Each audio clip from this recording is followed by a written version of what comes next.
Good morning, everyone. Thank you for joining us on our fourth day of the HU Zoom talks. We have many other talks today, as well as other things happening today, as well as tomorrow and Saturday. So we hope to see you out and about. And we are very appreciative of your participation. And this morning, we're very pleased to have with us on Zoom Dr. Rodney Rock, who will be talking to us about community and school collaborations. And with that, I'll leave it to Dr. Rock. Thank you so much. Can you hear me? Can you hear me? Yes, sir. We can hear you. Okay, great. I'm appreciative of this opportunity. Thank you so much for having me. So today I want to share with you some research and some experience and some resources on school and community collaborations. And back in 2015, a researcher and author, Robert Putman, wrote a book called Our Kids, and I was serving as a school district leader at that time. And the book talked about, or the author talked about, sort of took a nostalgic look at the way kids used to grow up, maybe back in the 60s, at least in his experience, and how communities really supported children and looked out for each other. And I can remember when I was a kid growing up in a small town, and I had many family members there. And if I made a mistake, people knew about it. My cousins knew, and pretty soon my mom knew. And that's sort of the perspective that he takes in the book. And he also talks about how this idea of social capital, and how some kids, particularly those in college educated communities or homes, might have more chances, more support in their lives than kids who grew up in an impoverished home.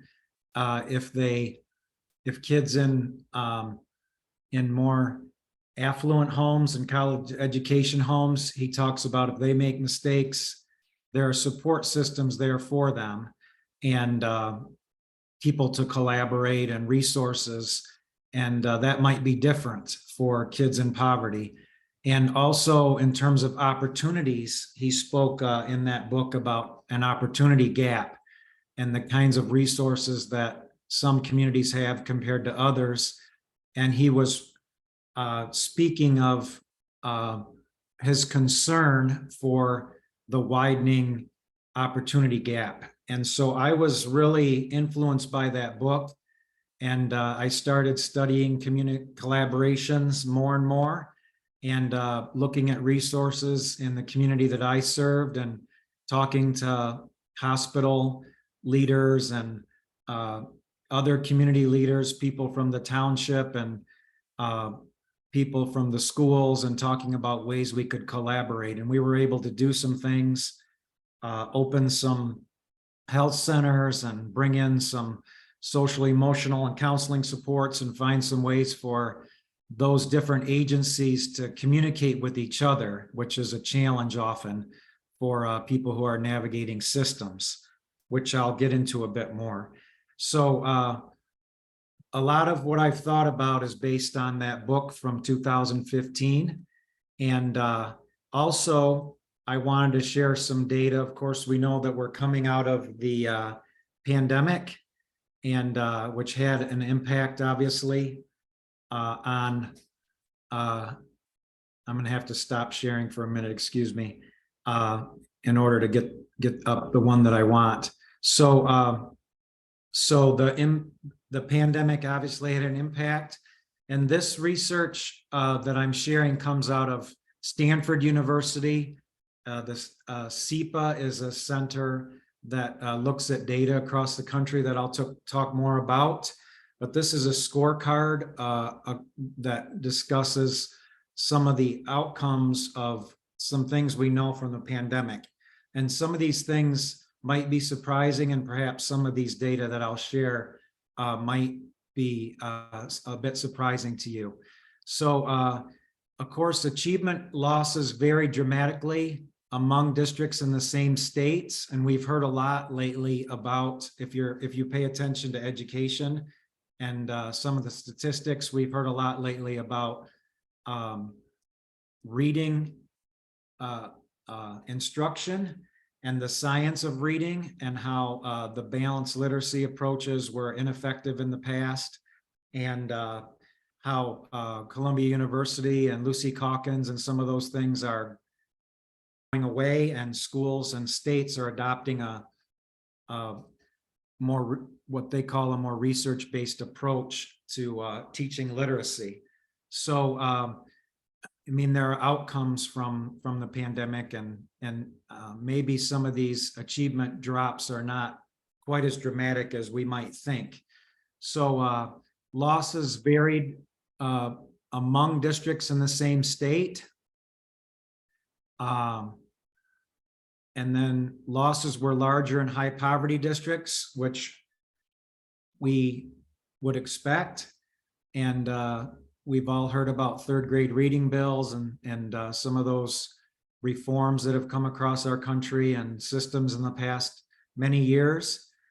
And then in math, losses were larger in urban districts than in rural and suburban or town districts. Maybe not surprising. And within state achievement losses were larger in districts that spent more time in remote instruction during 2021. However, school closures do not appear to be the primary factor driving achievement losses. So you can see here in California had losses that were smaller than Maine. Many districts which spent more than a year in remote learning and had smaller losses than districts which were in person. And it says even in districts which were not remote for any of a year, scores in math and reading declined substantially. So it talks about the importance. It also gets into spending, which you would expect districts to have spent more, and there's some different data on that. So this talks about critical for local leaders to understand the impact of the pandemic, given the amount of money that was spent, given the amount of learning loss, the way that we've talked about NAEP, or the National Assessment of Educational Progress, and state assessments, and the ways that we've continued to think about education, which I'll talk more about in a bit.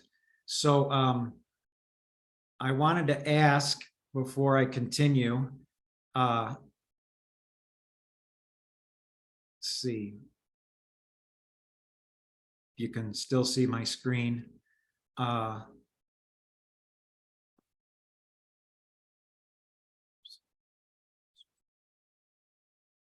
Excuse me for a second, get to the right one. So I wanted to ask if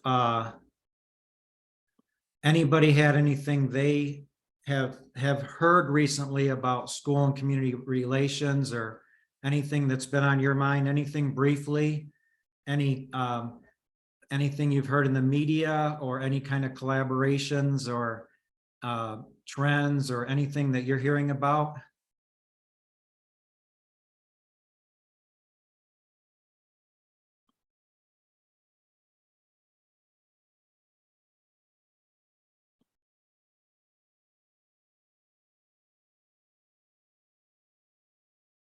Okay. So I will invite you to say some things if you're interested. What I'm going to do today, along with sharing some data and some reports, is share some perspectives from experts in the field, and also some perspectives from the literature. So I want to share with you, and again, I'll have to stop and start again. I apologize.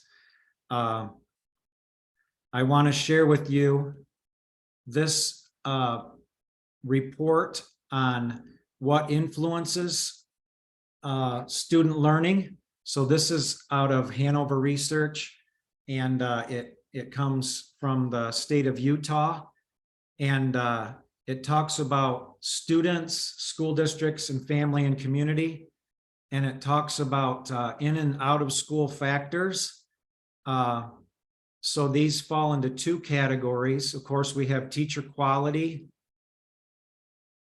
professional development that's available, instructional practices, expectation of teachers, curriculum, instructional resources, and then we have out of school factors, which are things like students' disability, their language, their parental educational attainment, which is a big factor in student achievement, socioeconomic status, and also community factors. So even though school factors are really, really important and are often what we hear about, the fact is that family and community factors play a larger role, especially early in life, in how kids do in school. So research findings that quality of teachers are the most impactful school-based factor, but most variation in student achievement outcomes are a result of individual student characteristics and aspects of family background. So even though teachers are a huge factor in schools, most of the variation in achievement comes from out of school factors, which makes sense since kids, especially early in life, spend so much time in the home. So this points to the fact that school districts can do a lot, but it's very important for them to work to mitigate out of school factors that can promote improvement in student achievement. And I'll talk more about that in a bit. So districts in schools should seek ways to provide additional and more impactful supports that directly promote learning and fortify students against adverse effects of out of school impacts. So of course, we need to strengthen school-based factors. We need high quality teacher professional development, evidence-based practices, like I talked about with literacy, equitable resources. We also need social emotional programs, which are political right now in terms of discussing those or funding those. And I'm sure you've heard about those in higher education, K through 12. We need safe climates for students to learn in. We've all heard about Maslow's hierarchy of needs.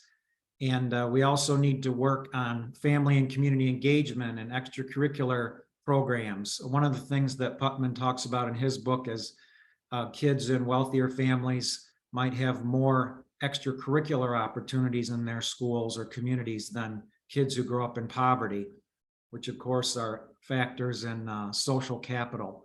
And then school-based social welfare services. So these are all important factors that contribute to students' academic achievement. We have, again, the school-based factors, and we have the out-of-school factors, which, according to the research, have a larger impact on student learning, but probably don't get as much attention in the literature or politically. So back to the PowerPoint. Excuse me for going back and forth here. So the next thing that I want to share with you is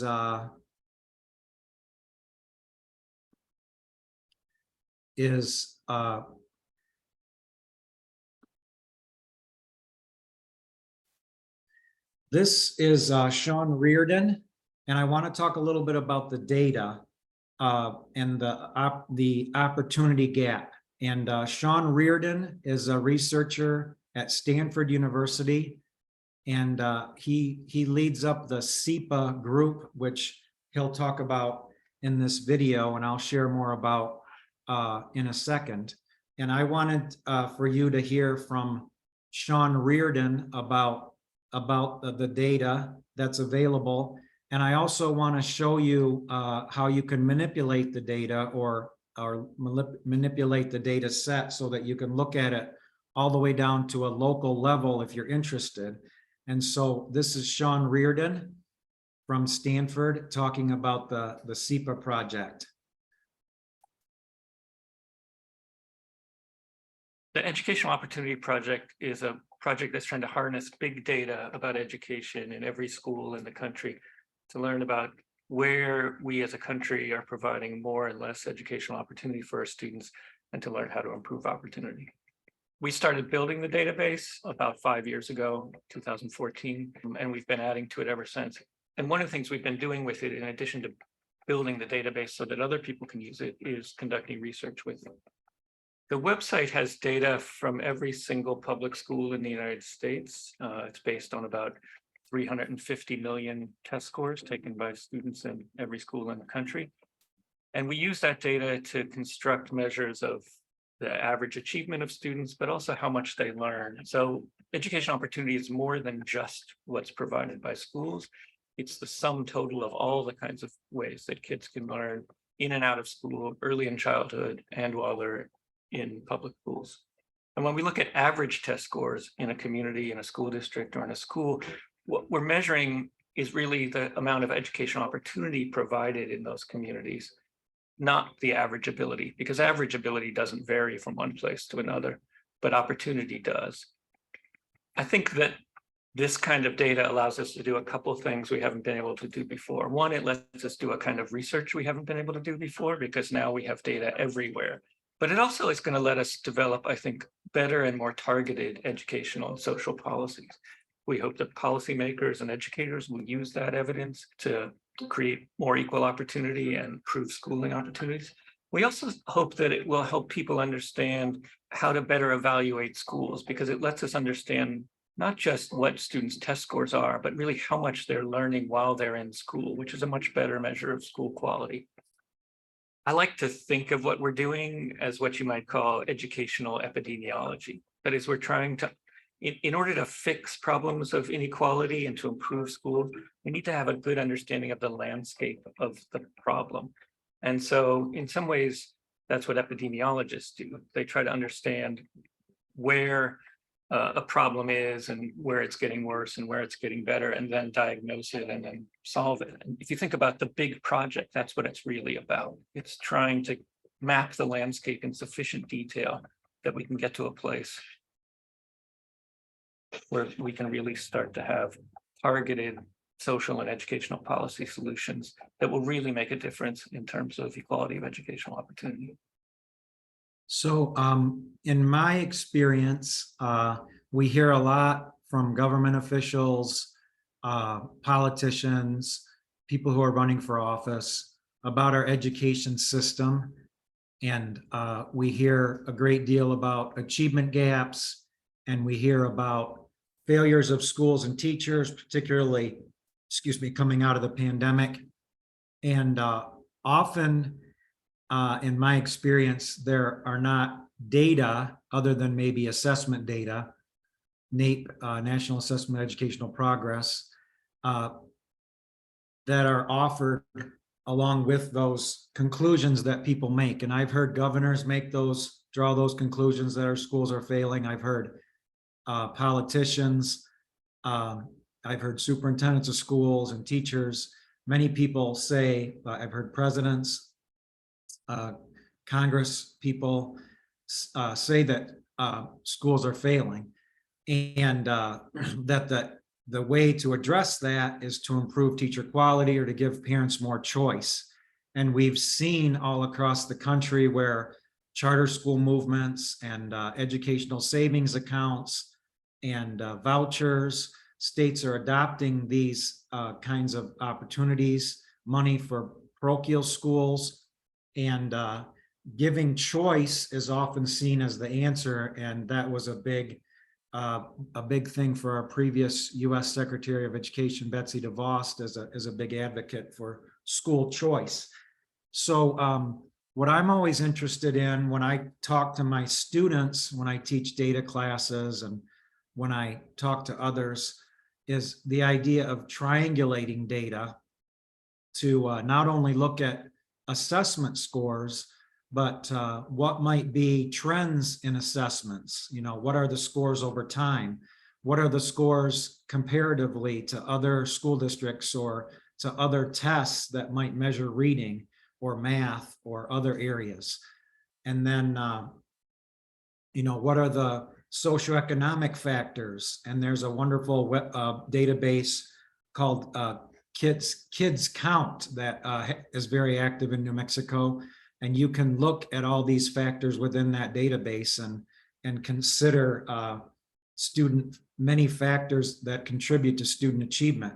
So I think it's really important for us to have data like the SEPA project and think about educational opportunity and not just achievement, and to talk broadly based on data about the decisions that we should make regarding educational policy. Like Sean Reardon said, I think we need to be very well informed on a number of factors in order to make decisions that are going to have long-lasting impacts on student opportunities. And if we're really interested in closing achievement gaps, then we really have to think about opportunities.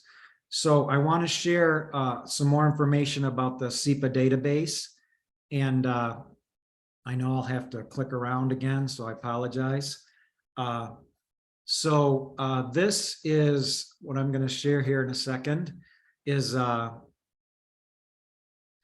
more information on SEPA.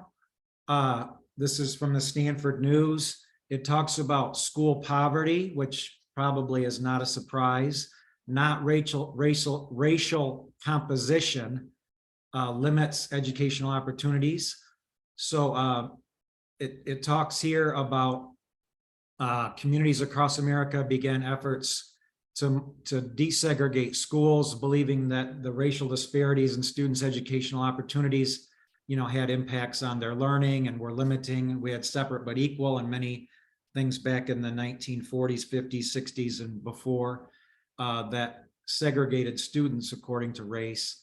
And we still have segregation, of course, in our schools, in our cities and communities. You know, busing came along and we had violence and different things back then. And some of that continues today. You know, we have racism and issues that we continue to, and poverty. So anyway, racial segregation remains a major source of educational inequality, but that's because racial segregation almost always concentrates Black and Hispanic students in high poverty schools, which is important for us to understand.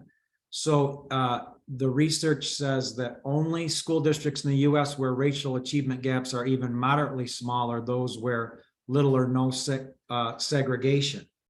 So the integration of students is important.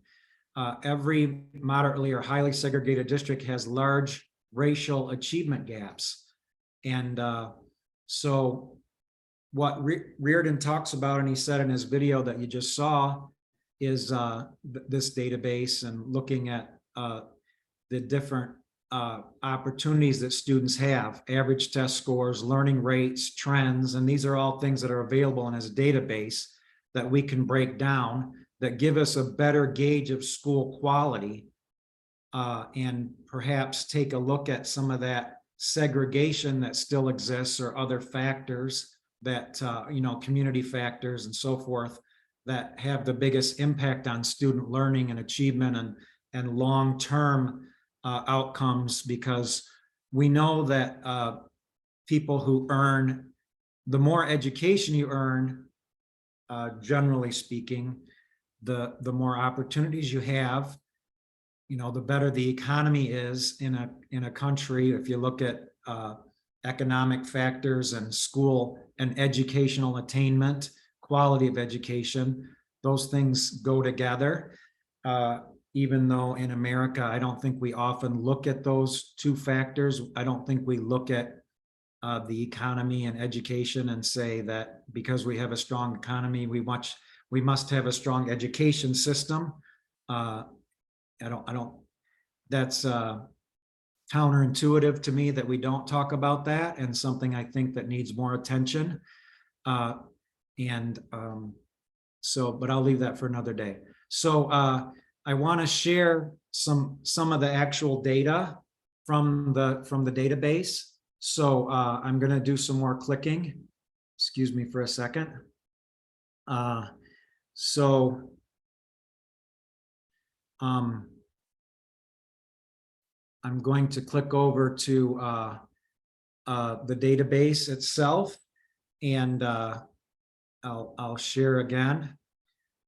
So this is the SEPA database, and I'll do a little bit more clicking around here in a minute so that we can see the ways that we can manipulate these data. And I wanted to share with you some reports that are derived from the data and some things that might be surprising. So this is affluent schools. This report is called Affluent Schools Are Not Always the Best Schools. Learning rates reveal how schools contribute to educational opportunity. So again, we often look at test scores as the outcome of an education, or that's how we measure the quality of an education or a student's progress or their potential. And we probably think that, you know, suburban schools, kids do better than urban schools, you know, all the way through. And this is really interesting to me. So as we would expect, the Chicago schools are the students, because it's a high poverty district, there's a difference, there's an achievement gap between the Chicago public schools. As you can see, the socioeconomic status and achievement levels are factors, are negative factors. And then a district also in Illinois, you can see positive numbers for socioeconomic status and student achievement. So we have poorer districts, richer districts. The kids in the richer districts do better academically. Their socioeconomic status is higher and their achievement levels are higher compared to other students. So in many ways, the pattern shown here is, it's not surprising. Children's scores are much higher in richer districts. And then if we continue over time, when kids get into fourth grade, we see the gap close. And yet what we say is that all kids need to read by third grade. And if they don't, you know, then they're going to struggle. There's a prison to pipeline factor. And, you know, we have retention bills and all kinds of things that say kids need to read by third grade. And yet look at how much the Chicago public school students improve in fourth grade compared to the more affluent district. And then in fifth grade, how the gap gets smaller. And then in sixth grade, the gap continues to close. Same economic factors, you know, the same achievement in terms of the opportunities that students have. And seventh grade, we see it closing further. And then eighth grade, Chicago students perform near the national average. They have experienced the equivalent of 6 years of average learning in 5 years between third and eighth grade. And then the opposite of true is of the more affluent district.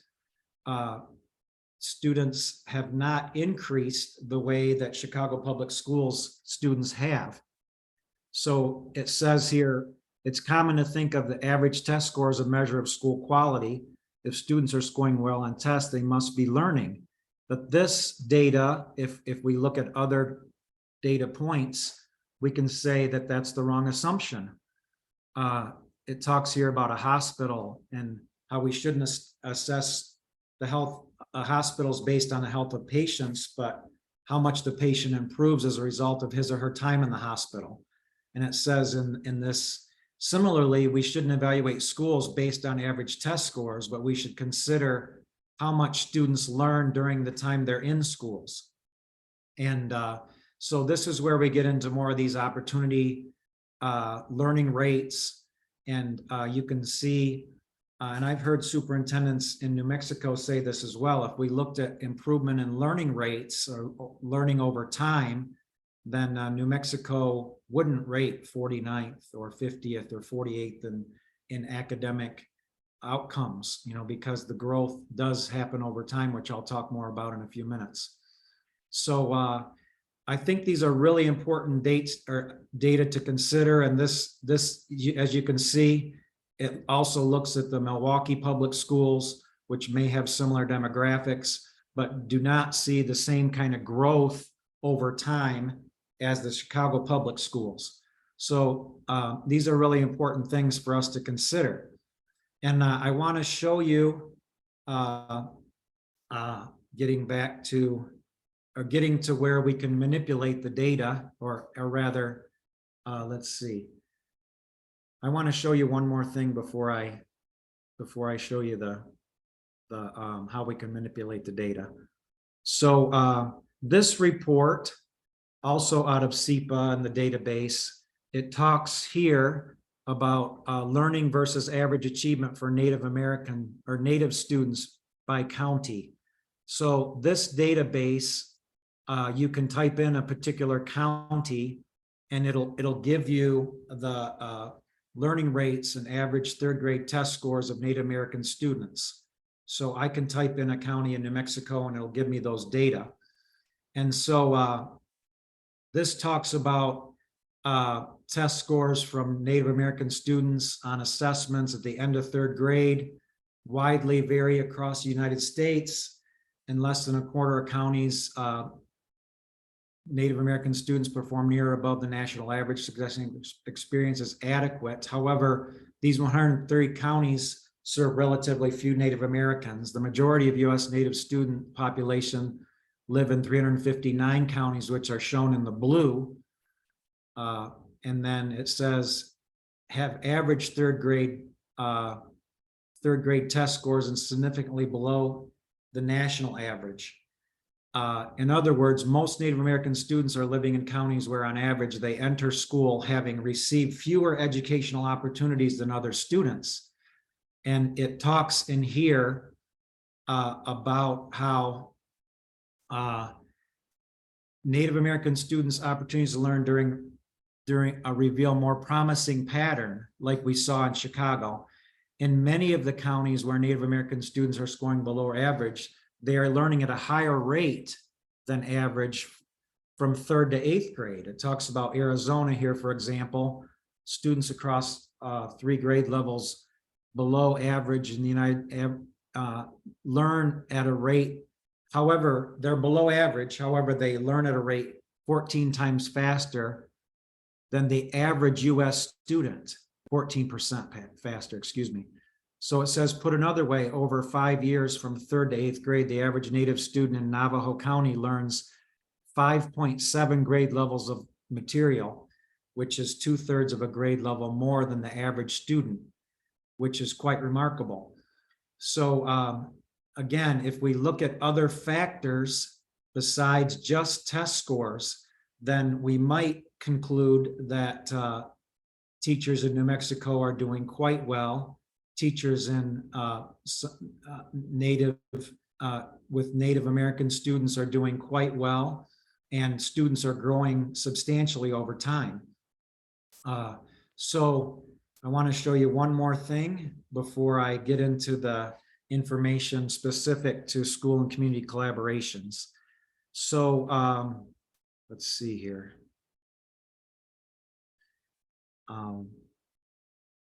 Excuse me. So actually, I think I'm not going to do that. So I'm going to move now to discussing the school and community collaborations portion. Hoping that what I've said here about the data is enlightening in terms of helping us understand the importance of viewing data and how and the stories that data tell. So getting back to the PowerPoint. So there is a project out of Harvard University called the Ed Redesign Lab. And this group, what they do, they do a few things specifically in their approach. And there is a group in Albuquerque who is part of this. So they do a few things, and I'll have the videos will explain this in more detail. So one of the things that they do is they bring together community stakeholders. So the mayor, the superintendent of schools, other people from the community, and they think about the assets of the community and the needs of the students.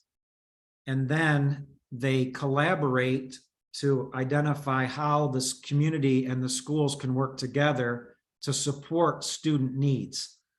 So these efforts are happening all across the country in urban school districts, and groups of people, the mayor, the superintendent, educators, community members, they come together at Harvard and they learn about the project and how to set up support systems for students.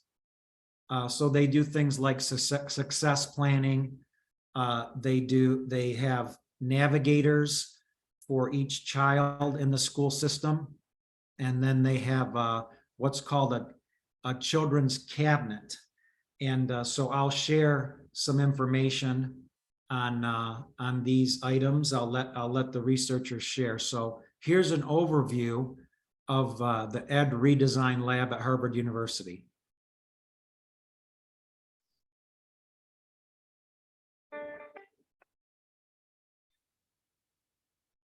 At Ed Redesign, we believe that every child deserves the opportunity to succeed in education and in life. We are relentlessly focused on the ways and means to make that happen in local communities all across the United States.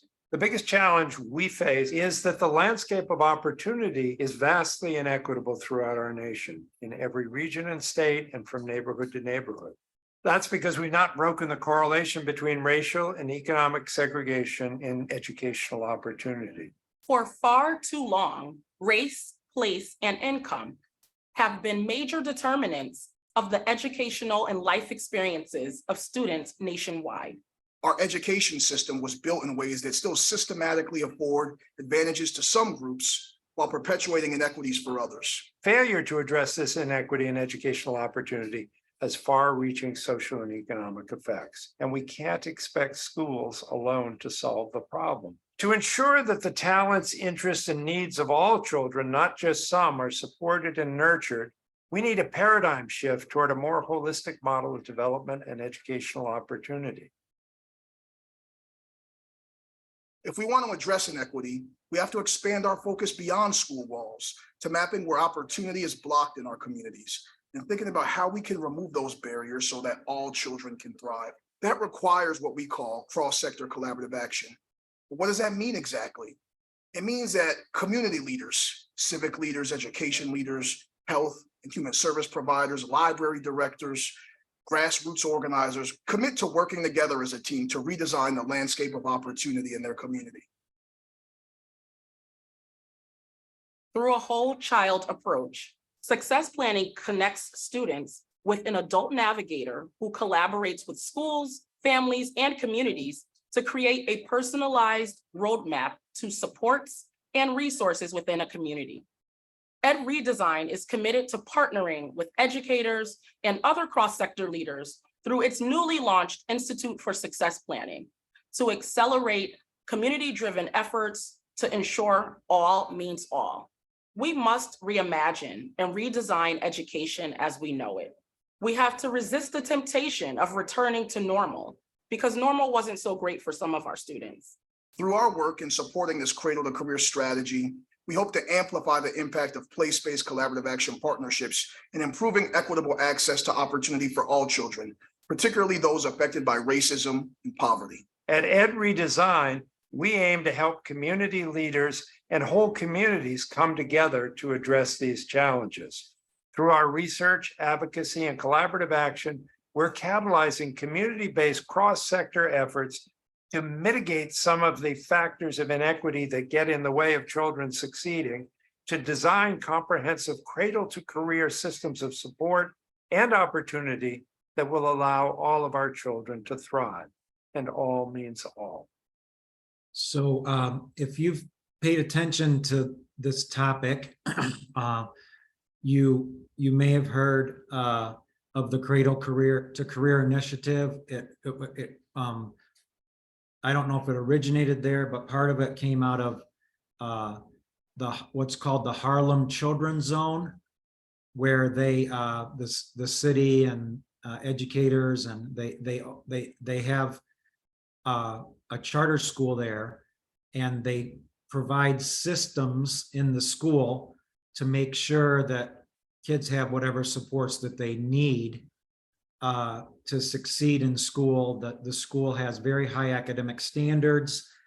Kids get scholarships for college, and there are systems in place to support families and food. Some of the food deserts that exists in urban areas and rural areas. And so the Harlem Children's Zone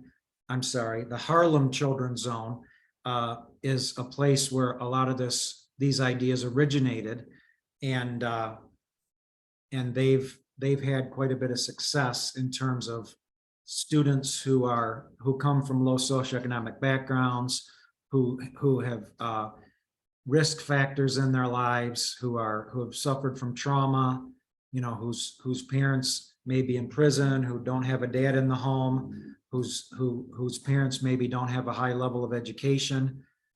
They guarantee the success of those students and their access to college. They remove barriers for them. So that's what we see happening in many of these initiatives across the country.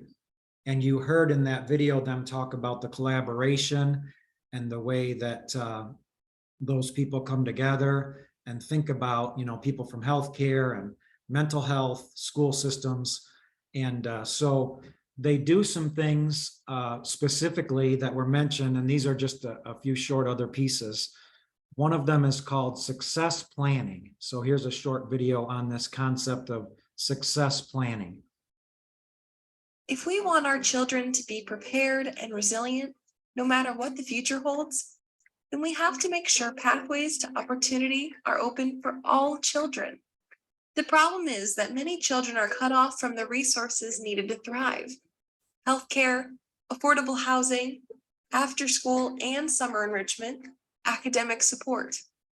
Every child has unique needs and abilities, but too many face obstacles to get the support and opportunities they need. What if every child had a relationship with a navigator who could help connect them with these resources? At the Education Redesign Lab, we believe opportunity shouldn't depend on where you live or how much money your family has. Success planning is a strategy for removing obstacles and clearing pathways for children to reach their fullest potential. James is in 4th grade and loves to paint.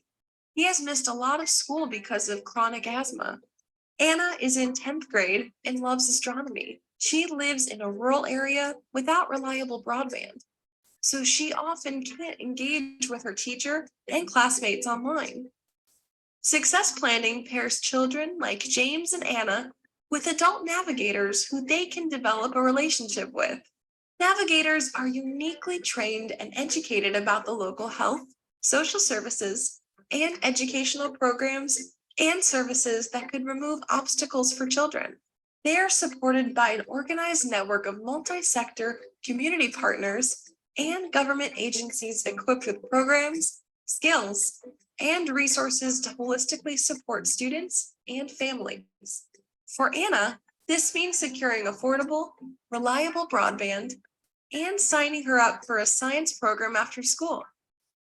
For James, the navigator connects him with a medical specialist, gets him a reading tutor, and enrolls him in a summer arts camp.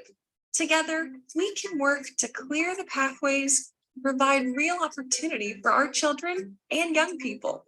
Want to learn more about future opportunities and partnerships? Contact us to learn more. edredesign.org. So what Ed Redesign does is it allows communities to apply to be part of this initiative. and submit an application and get commitments from different parts of the community, different community leaders. And then the people, like I said, come to Harvard. They work together to understand these systems. They're provided with supports during the academic year where they share ideas from their communities and talk about what's happening, and where there's training for the navigators and other support systems to help build these comprehensive systems of support for children to help them navigate these systems that are often disconnected. And I'm thinking of a story when I was working in a school system. We had a student who was the student was expelled from school. So the parent had to come to school and get the child, and the child was needed to go to an outside school, to a detention center. And so there were the parent needed to leave work, which was costly because it was an hourly job. The parent needed to communicate between our school system and the juvenile detention center, and the court system, and all these, the counselors. And it was very challenging for that parent to find the time to make all those connections. So we were working hard to bring those collaborators together to remove some of the barriers that might exist. So the counseling system outside of the school might not be able to talk to the school because of protection of student rights, which may be a barrier, so then the parent has to talk to two different systems, and or the counselor, outside counselor, can't talk to the teacher. So if some of these systems, if this navigator can help with those collaborations, and some of these systems can talk to each other, whether it's healthcare, counseling, mental health, other services, it can really benefit these children. So it makes sense to help to remove those barriers. So I'll share one more video about the system, and then I'll share some, I'll take us on a little walk of the website, and you can see some of the other resources, and then we'll finish up here in about 10 minutes. So here's some information on what's called the Children's Cabinet. Eduardo loves school, but he needs a tutor to support his reading difficulties, an eye doctor to address vision challenges, and a social worker to help his family access food assistance and stable housing. This means that Eduardo's family must meet with school staff to find a tutor, a health center to find a doctor, and the Department of Social Services to get assigned a social worker. Navigating all these systems is complicated, time-consuming, and overwhelming. It's not just Eduardo and his family facing these challenges, but countless families with their own unique needs. The problem is that in communities across the country, education, health, social services, and nonprofit agencies operate independently and aren't coordinated. They have their own staff, programs, metrics of success, and funding streams. But there's a solution. Imagine a regular meeting where the mayor, school superintendent, and the directors of health, housing, social services, transportation, and other local agencies like the food pantry, YMCA, and United Way all come together to support children and families. What if they help to establish partnerships between schools and health clinics? What if the agency heads established a free summer bus route for children to attend a free YMCA camp? What if they launched a special fund for families at risk of homelessness to stabilize students through the school year? A children's cabinet is a mechanism for government agencies and community stakeholders to create a shared vision, policies, and practices for kids in the community.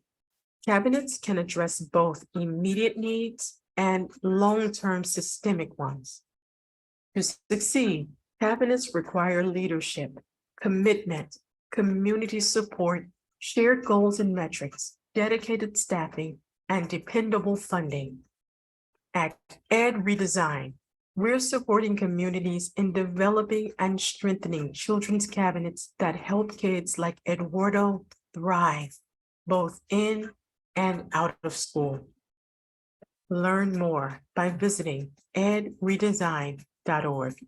So again, thinking about the comprehensive needs of students and the opportunities that they have and the differences and opportunities between communities, it makes sense to bring community leaders together and to help children and their families navigate these systems that are often disconnected. So I want to share with you a couple more things, as I mentioned. And this is the Harvard Ed Redesign website that I'll show you. And you can see when it comes up that as their leader talked about, they want to ensure the social, emotional, and physical, developmental, and well-being of all children, especially those affected by racism and poverty. And we saw earlier in the data about segregated schools and the achievement of students, and the long-term data that we have that shows the challenges that those students face that are very difficult to overcome.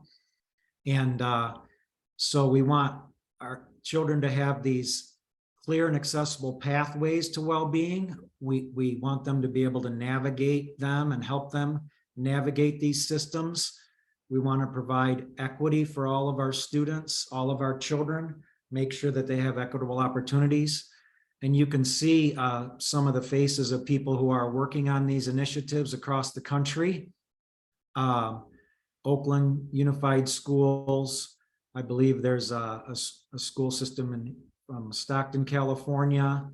Like I said, Albuquerque has an initiative, Providence, Rhode Island, Somerville, Massachusetts, Poughkeepsie, New York. So there are many of these across the country.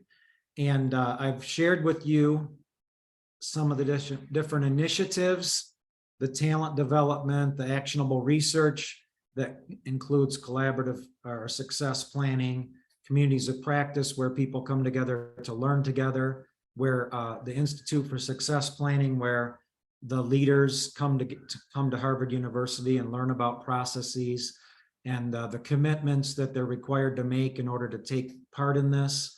This concept of by all means, meaning all children and whatever it takes to make sure that they succeed. And then some of the resources that are available. There's research on this website, case studies, sharing from the various initiatives across the country. And so it's a great resource for people who are interested in this topic. And I think no matter where your school system is, these are systems and processes that can truly benefit children, even in affluent districts or suburban, rural, urban. If we want equal opportunities for children, then I think our community leaders should be talking to each other on a regular basis. So to finish up, I have a couple more things that I want to share. Let's see.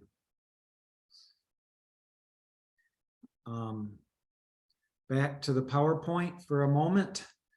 So you may be aware that New Mexico has an initiative, Communities in Schools. There's a website through the NMPED. There's funding available. There's there are many schools across the state who are engaged in what's called community schools, which are similar to what the Harvard Ed Redesign project does. It's a different group of people collaborating, but along the same lines. So I want to show you this quick video about and I'll point you to that website at the NMPED. So here's a bit about this concept of communities in schools.